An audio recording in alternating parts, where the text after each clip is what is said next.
Yes.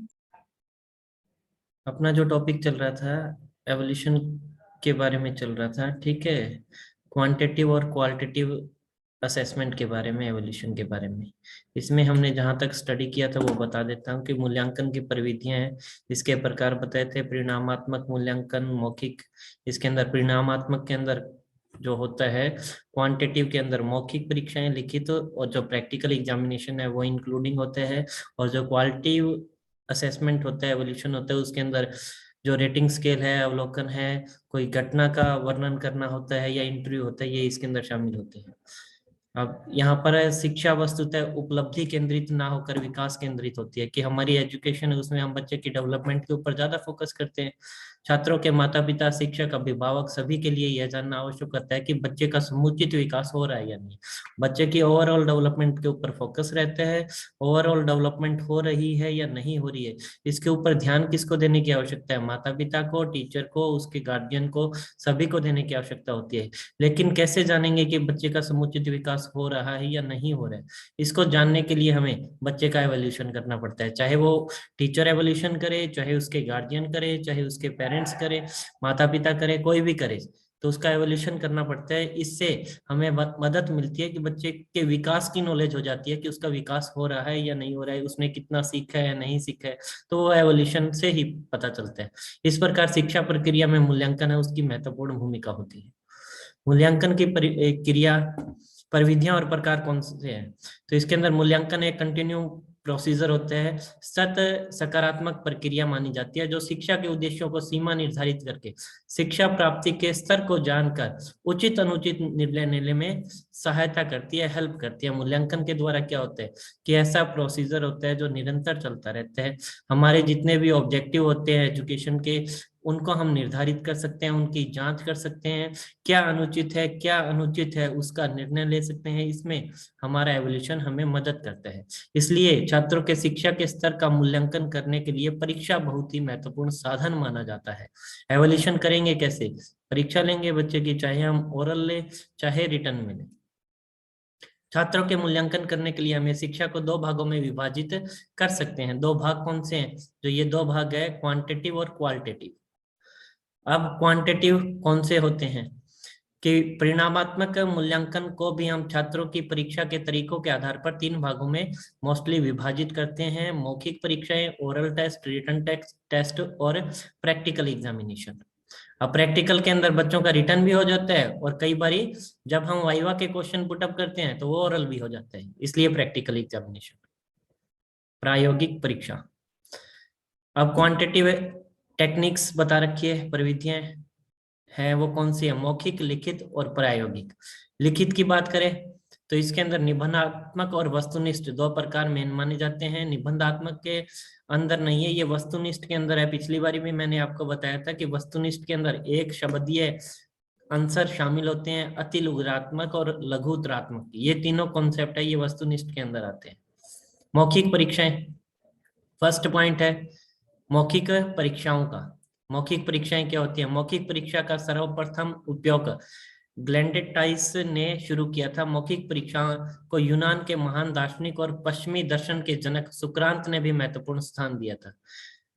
छात्र के ज्ञान के मूल्यांकन की यह विधि मुख्यतः व्यक्तिगत होती है, मतलब छात्रों को अकेले बुलाकर उनसे क्वेश्चन पुटअप किए जाते हैं। मौखिक परीक्षाएं बहुत ही कम सामूहिक देखने को मिलती है कि समूह से क्वेश्चन पूछा जाए, बल्कि क्या होती है, इंडिविजुअली होती है। हर बच्चे को अलग से बुलाया जाता है, उससे क्वेश्चन किया जाता है, और उसके आंसर के आधार पर उसने कितना ज्ञान प्राप्त किया है, कितनी डेवलपमेंट हो चुकी है, उस चीज की नॉलेज ली जाती है। इसमें छात्र के मौखिक रूप से प्रश्न करके उसके ज्ञान, अभिव्यक्ति की क्षमता और उसके आत्मविश्वास को परखा जाता है। मौखिक प्रश्न पूछते समय कुछ बातों का ध्यान रखना जरूरी होता है। वो कौन कौन सी बातें हैं?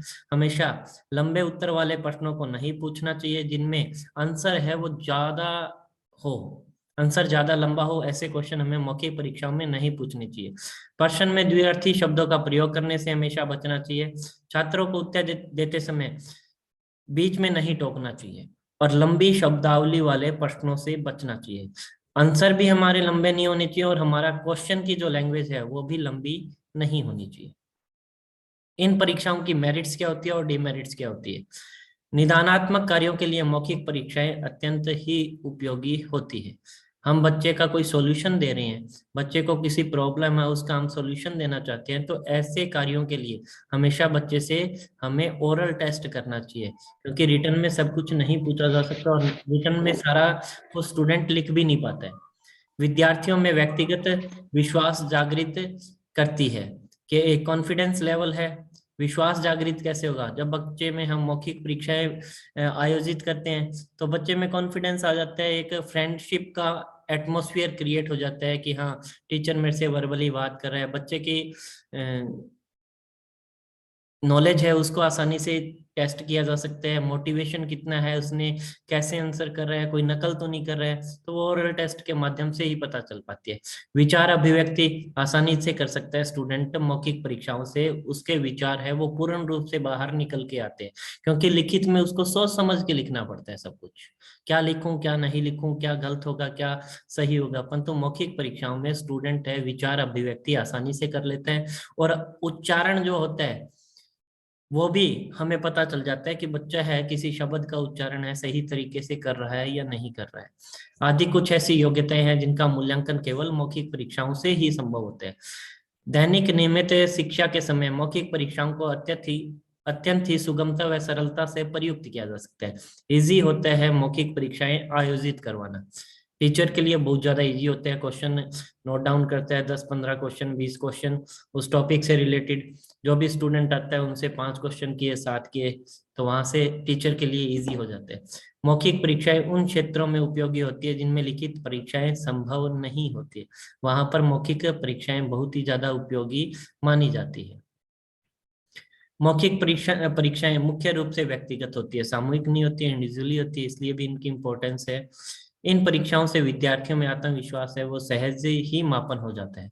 हम आत्मविश्वास जागृत भी कर सकते हैं और आत्मविश्वास का मापन भी आसानी से इन परीक्षाओं के द्वारा किया जा सकता है। कमियां क्या होती है कि ये वैलिड नहीं मानी जाती है, क्योंकि किसी स्टूडेंट से कोई क्वेश्चन पूछते हैं, दूसरे से दूसरा क्वेश्चन पूछते हैं, तो किसकी नॉलेज बेटर है, कौन सा क्वेश्चन आसान है, कौन सा मुश्किल था, तो इसलिए ये वैलिड बहुत कम मानी जाती है। इनमें ये देखने को मिलता है कि पक्षपात ज्यादा होने की संभावना रहती है। व्यक्तिगत परीक्षा होने के कारण इनमें समय बहुत ज्यादा लगता है, हर स्टूडेंट को अकेला बुलाना पड़ता है, पूछने पड़ते हैं, उसका लिखना पड़ता है कितनी स्कोरिंग दें, फिर उसकी स्कोरिंग तैयार करते हैं, तो वहां पर टाइम ज्यादा लग जाता है। सभी विषय तथा सभी शिक्षण सत्रों पर इनका प्रयोग नहीं किया जा सकता। हर सिलेबस के लिए, हर सब्जेक्ट के लिए, हर टॉपिक के लिए हम बच्चे से ओरल टेस्ट नहीं ले सकते हैं, इसमें व्यापकता नहीं होती है। राइट स्टोन के अनुसार मौखिक परीक्षाएं कितनी भी अच्छी क्यों ना हो, किंतु विद्यार्थियों को अंक प्रदान करने की यह अत्यंत ही निम्न स्तरीय विधि होती है कि बच्चे को जब हम टेस्ट के अंदर स्कोरिंग देंगे, ओरल टेस्ट के अंदर स्कोरिंग, तो वहां पर पक्षपात की संभावना है वो ज्यादा हो जाती है, इसलिए इसको राइट स्टोन है वो अच्छी परीक्षा नहीं मानते हैं, निम्न स्तरीय लेवल कहते हैं। ये कहते हैं कि मौखिक परीक्षाएं हैं वो अच्छी नहीं होती है, लिखित परीक्षाएं उनसे अच्छी मानी जाती है। परीक्षक के विचारों से यह परीक्षा हमेशा प्रभावित हो जाती है कि टीचर जो एवोल्यूशन कर रहा है बच्चों का, जो उनका परीक्षक है वो उसकी क्या थिंकिंग है किसी चीज के लिए, ये इस चीज के ऊपर बहुत ज्यादा इफेक्ट डालती है। इसमें पक्षपात की पर्याप्त संभावना होती है, इसके आधार पर अंतिम व्यापक और सामग्री मूल्यांकन संभव नहीं हो पाते, कि हम इसका लास्ट में लेते हैं किसी बच्चे का मूल्यांकन, तो वहां पर ये कारगर साबित नहीं होती है, सेशन के एंडिंग पे ये किसी भी रूप में अच्छी नहीं मानी जाती है। मौखिक परीक्षाएं इसलिए अपने आप में पर्याप्त नहीं है क्योंकि इनका आयोजन लिखित परीक्षाओं के सहायक के रूप में किया जाता है, इसलिए ये पर्याप्त नहीं मानी जाती है। लिखित परीक्षाएं क्या होती है? नेक्स्ट है, वर्तमान समय में लिखित परीक्षाओं के माध्यम से मूल्यांकन का प्रचलन सबसे अधिक होता है। कि आज के टाइम में किसी भी क्लास में देख लीजिए आप, चाहे फर्स्ट लेवल से लेकर हायर एजुकेशन देखिए, तो वहां पर सारे के सारे लिखित परीक्षाओं के ऊपर फोकस ज्यादा रखते हैं। इस परीक्षा में 4 प्रकार के प्रश्नों को पूछा जाता है। 4 प्रकार कौन से हैं वो देख लीजिए। एक होता है वस्तुनिष्ठ प्रश्न, एक होता है अति लघुतरात्मक प्रश्न, एक होता है लघुतरात्मक प्रश्न, लघु उत्तरीय प्रश्न, और एक दीर्घ उत्तरीय या निबंधात्मक प्रश्न। 4 टाइप से लिखित क्वेश्चन है वो पूछे जाते हैं। अब पहला है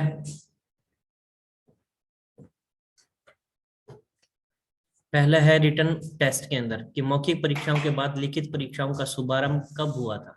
ठीक है, कि मौखिक परीक्षाएं हैं उनके बाद में रिटन जो एवोल्यूशन है, जो रिटन टेस्ट है, उनको बाद में स्टार्ट किया गया था। मापन के क्षेत्र में यह परीक्षाएं महत्वपूर्ण मानी जाती है। इसके दो रूप है, एक होता है निबंधात्मक, एक होता है वस्तुनिष्ठ। ऐसे टाइप क्वेश्चन कौन से होते हैं वो देखिए कौन से होते हैं। ऐसे टाइप क्वेश्चन में छात्र विस्तार से प्रश्नों के उत्तर लिख लेते हैं। ये ईसा पूर्व 2000 ईसा पूर्व से सर्वप्रथम चीन में इनका प्रारंभ किया गया था, जब लोक सेवा आयोग ने ऐसे व्यक्तियों को चयनित किया जाता था जो निबंधात्मक रूप से प्रश्नों के उत्तर इजीली लिख लेते थे। तो वहां पर सबसे पहले स्टार्टिंग है ऐसे टाइप क्वेश्चन की, वो चीन से स्टार्टिंग मानी जाती है। और वहां पर लोक सेवा आयोग ने व्यक्तियों का चयन करने के लिए इस निबंधात्मक जो परीक्षा है उसका आयोजन किया था। निबंधात्मक परीक्षाओं के द्वारा ज्ञानात्मक अधिगम को आसानी से मापा जा सकता है कि किसी स्टूडेंट के पास कितनी नॉलेज है, उस चीज को मापना है, क्या जानता है वो किसी चीज के बारे में। तो निबंधात्मक परीक्षाओं के बारे में ओवरऑल नॉलेज है उसकी टेस्टिंग की जा सकती है। इसकी रचना करना सरल होता है क्योंकि ये जो क्वेश्चन है इजीली बन जाते हैं और इनकी स्कोरिंग ज्यादा होती है। हमें 5 या 7 क्वेश्चन बनाने पड़ते हैं और वहां पर हमारा जो सिलेबस है वो इजीली कवर हो जाता है। तो ये टीचर के लिए ऐसे टेस्टेड मेड करना बहुत ज्यादा इजी होता है। और मूल्यांकन प्रक्रिया में इनका अपना महत्व होता है। इनके द्वारा समस्या का अध्ययन, लेखन शैली, छात्रों की रुचि, ज्ञान की जांच करने के लिए और विषयगत कमजोरी का पता लगाने के लिए किया जाता है। इनकी मेरिट्स क्या होती है और डिमेरिट्स क्या होती है। निबंधात्मक प्रश्नों के द्वारा छात्रों की भावाभिव्यक्ति की क्षमता का बोध आसानी से लगाया जा सकता है। किसी टॉपिक से रिलेटेड किसी स्टूडेंट की टेस्टिंग करनी है कि उसके इंटरनल व्यूज क्या है उससे, तो उसकी क्षमता का पता जो है ऐसे क्वेश्चनों से, ऐसे टाइप क्वेश्चनों से आसानी से लग जाता है। निबंधात्मक प्रश्न विद्यार्थियों के चिंतन, विचार शक्ति की मौलिकता का मापन इजीली कर देते हैं।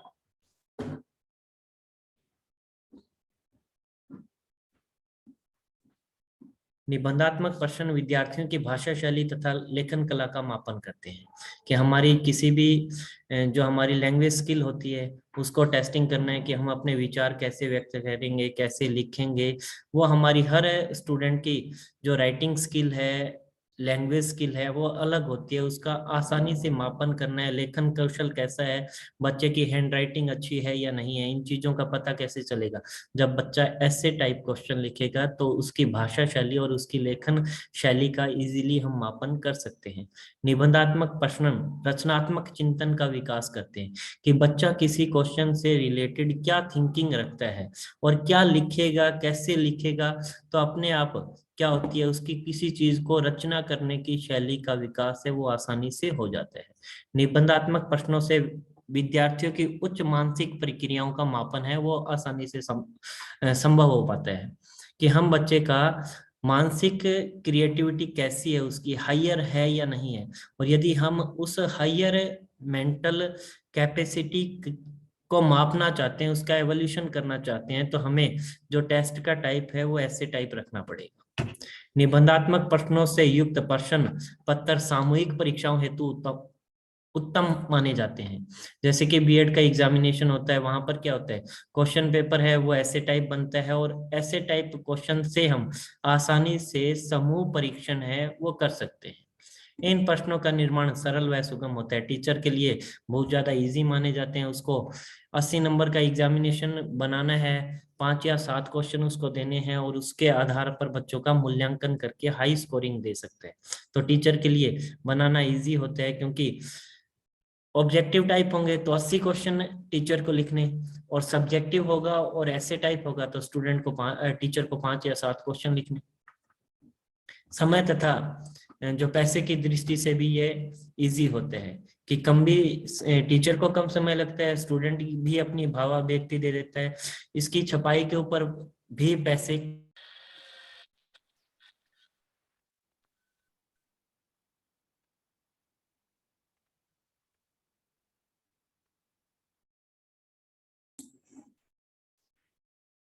बेटा बीच में आवाज कट हो गई थी। Yes sir. Yes sir. इस पॉइंट तक आ रही थी।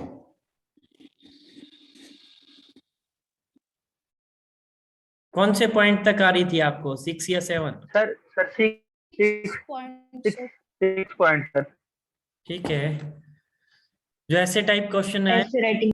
हाँ ऐसे टाइप क्वेश्चन है, ये हम समूह परीक्षण के लिए यूज कर सकते हैं। 7वां पॉइंट है कि इन प्रश्नों का निर्माण है, टीचर बनाता है, टेस्टर का निर्माण करता है, तो टीचर के लिए इजी होता है।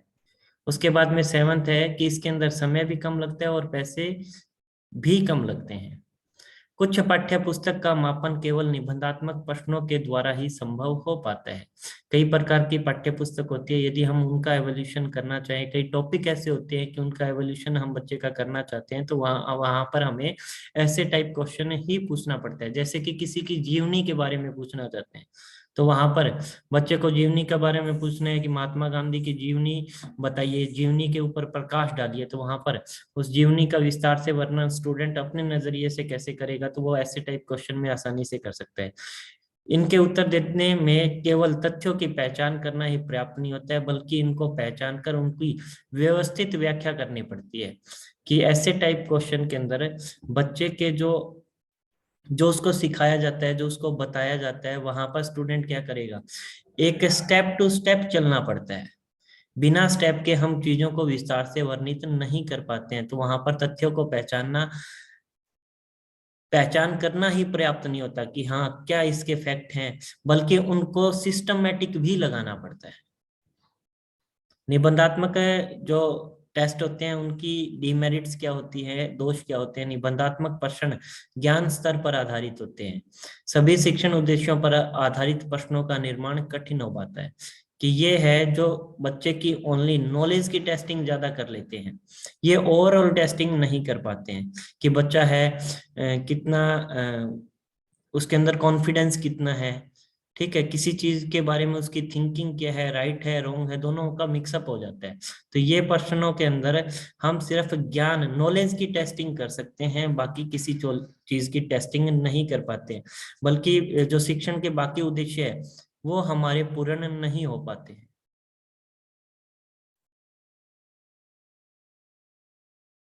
उसके बाद में निबंधात्मक प्रश्नों में संपूर्ण पाठ्यक्रम का समावेश करना कठिन होता है, क्योंकि हम किसी एक यूनिट से एक या दो टॉपिक ही पूछ सकते हैं, तो वहां पर संपूर्ण सिलेबस के बारे में बच्चे को क्या नॉलेज है उसका पता नहीं चल पाता है। निबंधात्मक प्रश्नों में वस्तुनिष्ठता की कमी पाई जाती है। इन प्रश्नों की भाषा में अस्पष्टता व अशुद्धता होती है।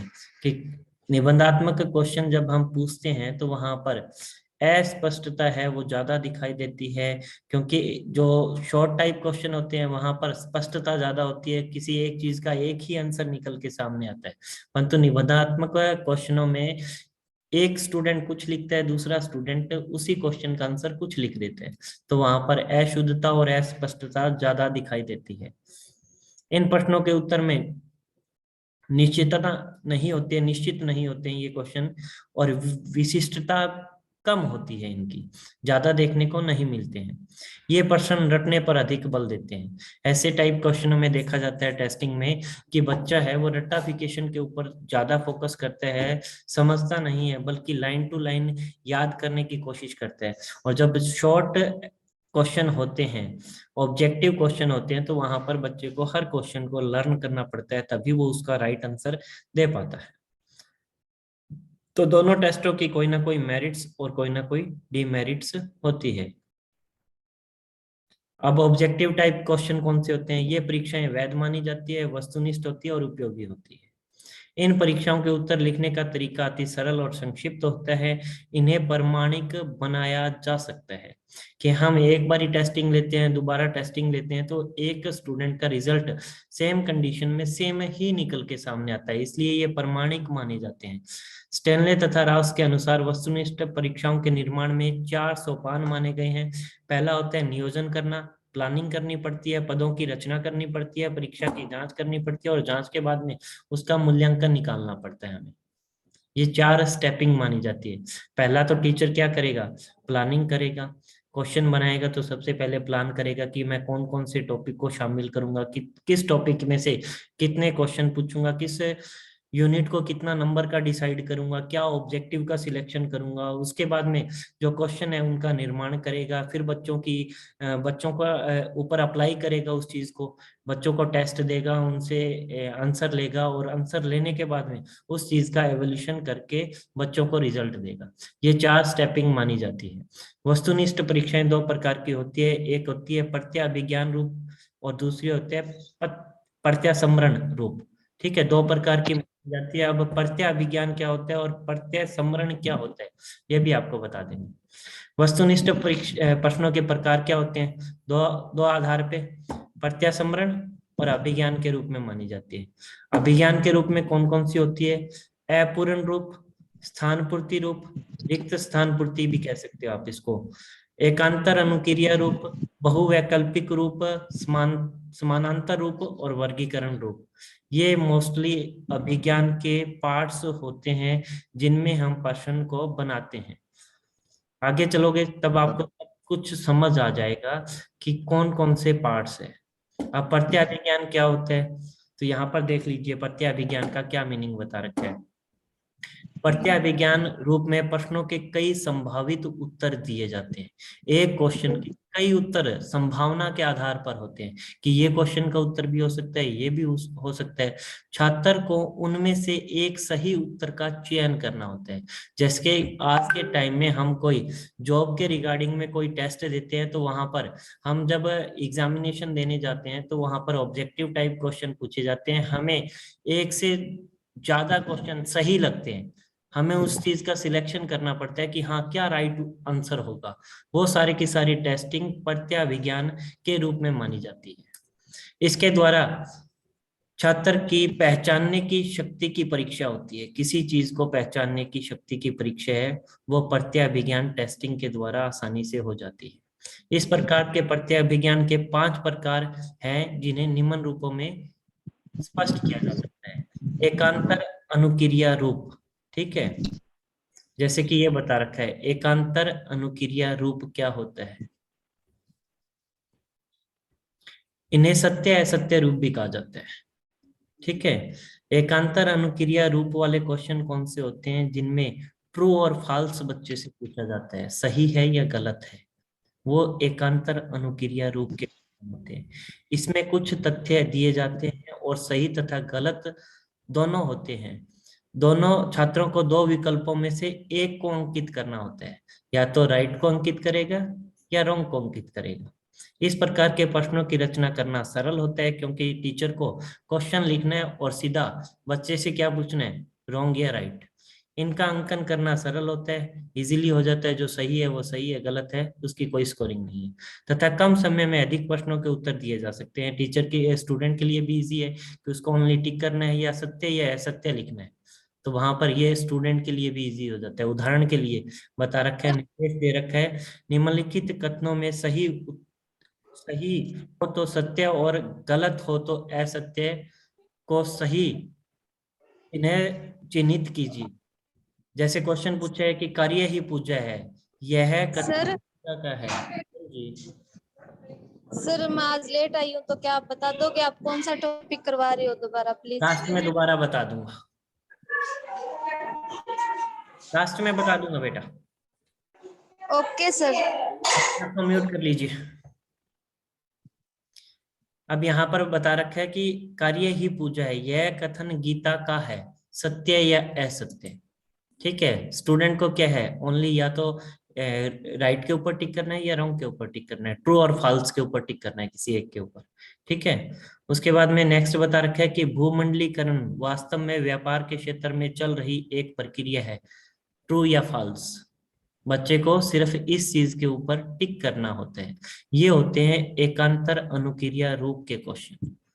उसके बाद में सेकंड पार्ट से इसका बहु निर्वाचन रूप, मल्टीपल चॉइस टाइप। इस प्रकार के प्रश्नों में एक कथन के लिए कई उत्तर दिए हुए होते हैं, जिनमें से सबसे सही उत्तर का चयन करना होता है। ऐसे प्रश्नों में वस्तुनिष्ठता अधिक पाई जाती है, तर्कपूर्ण चिंतन व सूझ की क्षमता का परीक्षण होता है, और ऐसे प्रश्नों में अनुमान की संभावना कम होती है, कि स्टूडेंट अनुमान के आधार पर आसानी से उत्तर नहीं दे पाता है। जैसे कि क्वेश्चन बता रखे है कि 4 उत्तर संभावित उत्तर बता रखे हैं, सही स्टूडेंट को बताना है कि कौन सा है। क्वेश्चन पूछा है कि भारत की राजधानी क्या है। अब स्टूडेंट को पता होगा कि भारत की राजधानी दिल्ली है, तो दिल्ली के ऊपर टिक करेगा। यदि नॉलेज नहीं है तो 4 ऑप्शन रखे हैं, तो वहां पर बच्चा किसी एक का सिलेक्शन करेगा। ठीक है, तो वहां पर इनको मल्टीपल चॉइस क्वेश्चन बोला जाता है। हमारे पास चॉइस होती है। पहले वाले में हमारे पास क्या था कि ओनली ट्रू और फॉल्स का सिलेक्शन करना था। यहाँ पर हमारे पास चॉइस है कि हम 4 में से किसी एक का सिलेक्शन करते हैं। बेटा आपने आपको म्यूट करिए, जो अभी अनम्यूट है।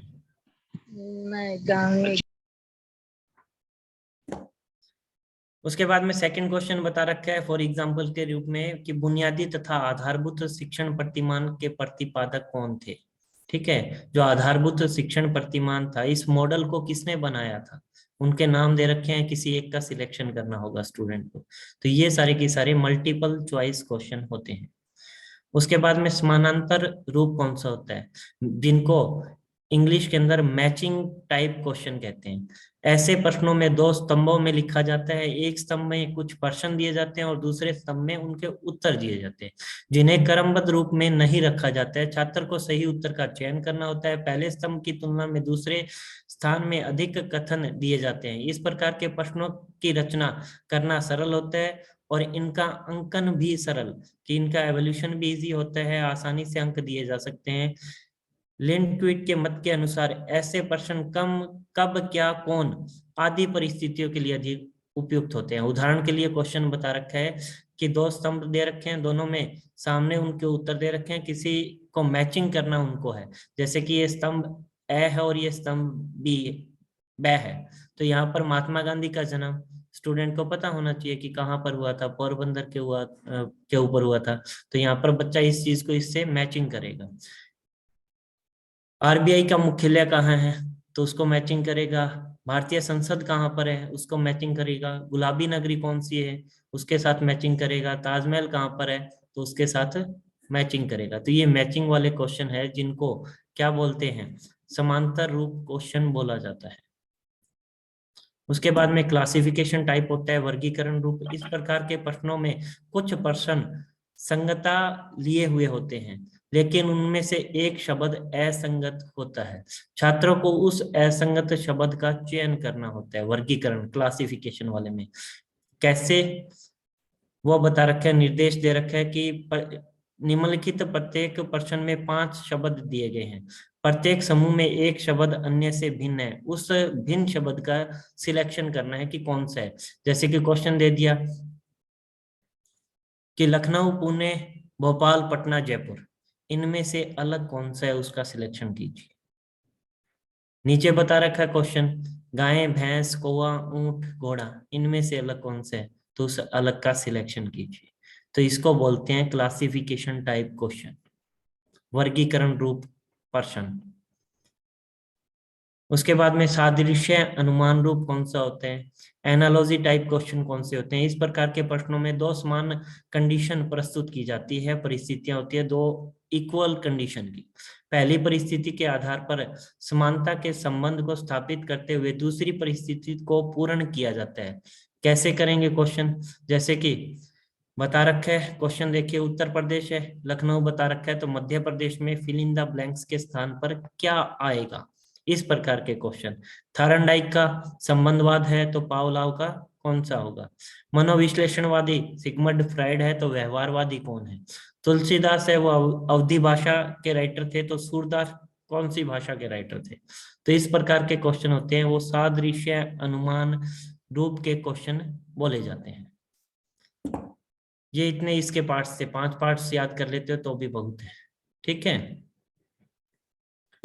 प्रत्याभिज्ञान रूप के 5 पार्ट है। एकांत अनुक्रिया रूप, जिसमें सत्य और असत्य, ट्रू और फॉल्स के क्वेश्चन आते हैं। बहु निर्वाचन रूप के अंदर क्या होता है कि हमें 4 ऑप्शन मिलते हैं क्वेश्चन के नीचे, हमें एक का सिलेक्शन करना होता है। समांतर रूप में क्या होता है कि इसके अंदर हमें 2 स्तंभ दिए जाते हैं, हमें दूसरे के साथ मैचिंग करनी होती है।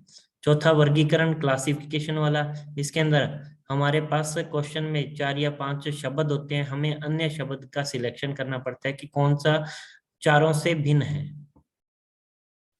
सादृश्य के अंदर दो कंडीशन होती हैं, एक कंडीशन हमारे पास पूर्ण होती है, दूसरी कंडीशन को हमें पूर्ण करना पड़ता है। ये सादृश्य एनालॉजिकल टाइप क्वेश्चन होता है। प्रत्यासमरण रूप कौन सा होता है? प्रत्यासमरण का अर्थ होता है पति प्लस में समरण, अर्थात पूर्ण समरण दिलाना, दोबारा से रिकॉलिंग करना, दोबारा से याद दिलवाना बच्चों को। इस प्रकार के प्रश्नों में विषय से संबंधित सूचनाओं को पुनः स्मरण करके उनको दिए जाते हैं। ये दो प्रकार के होते हैं, सामान्य प्रत्यास्मरण रूप और सामान्य सिंपल, इनको बोल देते हैं सिंपल रिकॉल टाइप क्वेश्चन। इसमें साधारण प्रश्न पूछे जाते हैं। इस प्रकार के प्रश्नों में अनुमान की संभावना नहीं होती है। प्रश्नों का रूप इस प्रकार होता है कि उनका एक विशिष्ट उत्तर निकल के सामने आता है।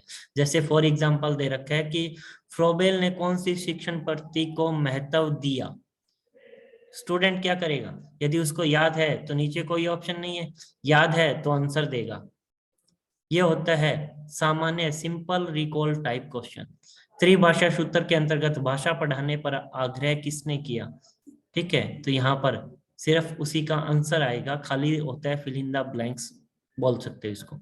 आंसर की जगह कोई ऑप्शन नहीं मिलता है। ये सिंपल रिकॉल टाइप क्वेश्चन होते हैं। उसके बाद में कंप्लीट टाइप आ जाते हैं। इसके अंदर रिक्त स्थान की पूर्ति करना, वहां पर कथन होता है, वाक्य के रूप में होता है और उसके अंदर कुछ ना कुछ मिसिंग होता है और उस मिसिंग का सिलेक्शन है स्टूडेंट को करना पड़ता है कि यहाँ पर क्या मिसिंग वर्ड है वो आएगा। फॉर एग्जाम्पल के रूप में यहाँ पर है कि अधिगम के क्रिया प्रसूत अनुबंधन सिद्धांत के प्रतिपादक डैश हैं।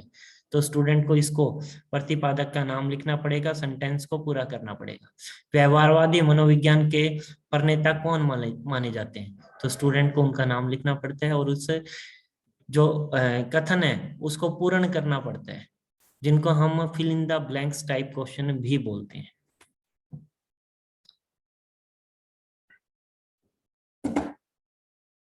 ठीक है, ये दो टाइप है, एक सिंपल के अंदर, ठीक है, और एक कंप्लीटेशन टाइप या fill in the blanks type, जिसमें वाक्य है उसको पूरा किया जाता है। वस्तुनिष्ठ प्रश्नों की मेरिट्स क्या होती है? जो मल्टी ऑब्जेक्टिव टाइप क्वेश्चन होते हैं इनके गुण क्या होते हैं? इनका फैलाव बहुत अधिक होता है। ये करीब संपूर्ण विषय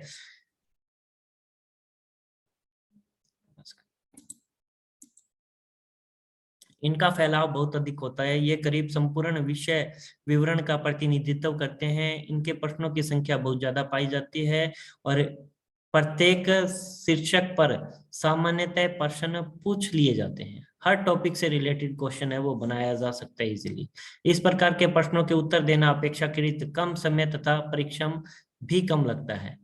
1 मिनट में बच्चा एक से अधिक क्वेश्चनों के आसानी से आंसर दे सकता है और विद्यार्थी को लिखने में किसी भी प्रकार की कोई कठिनाई है वो नहीं आती है और ना ही उसको ज्यादा लिखना पड़ता है। ये प्रश्न उद्देश्यों पर आधारित होते हैं, ऑब्जेक्टिव को हम ज्यादा से ज्यादा कंप्लीट कर सकते हैं। इस प्रकार के प्रश्नों में वैधता और विश्वसनीयता है वो पर्याप्त होती है। यही कारण है कि एक उत्तर पुस्तिका कितने ही परीक्षक जांच ले, अंकों में अंतर नहीं पाया जाता, इसलिए ये वैलिड मानी जाती है।